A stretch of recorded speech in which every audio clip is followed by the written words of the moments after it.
Hi friends, நம்ம வீட்டில் இன்னைக்கு டின்னர் என்னன்னு பார்ப்போம். சூடான இட்லி,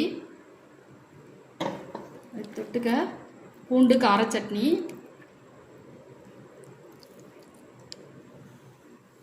தேங்காய் சட்னி, ஹாஃப் பாயில்.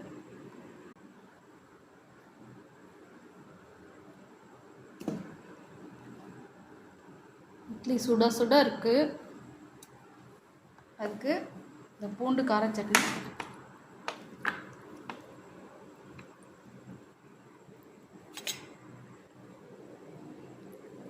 சட்னி நம்ம சேனலில் அப்லோட் பண்ணியிருக்கேன்.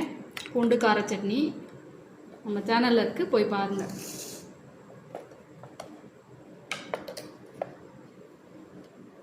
அது கூட தேங்காய் சட்னி, அப்புறம் ஹாஃப் பாயில். நம்ம வீட்டில் நைட்டு டின்னர் இதுதான் ஃப்ரெண்ட்ஸ். இந்த வீடியோ பிடிச்சா லைக் பண்ணுங்கள், ஷேர் பண்ணுங்கள், சப்ஸ்கிரைப் பண்ணுங்கள்.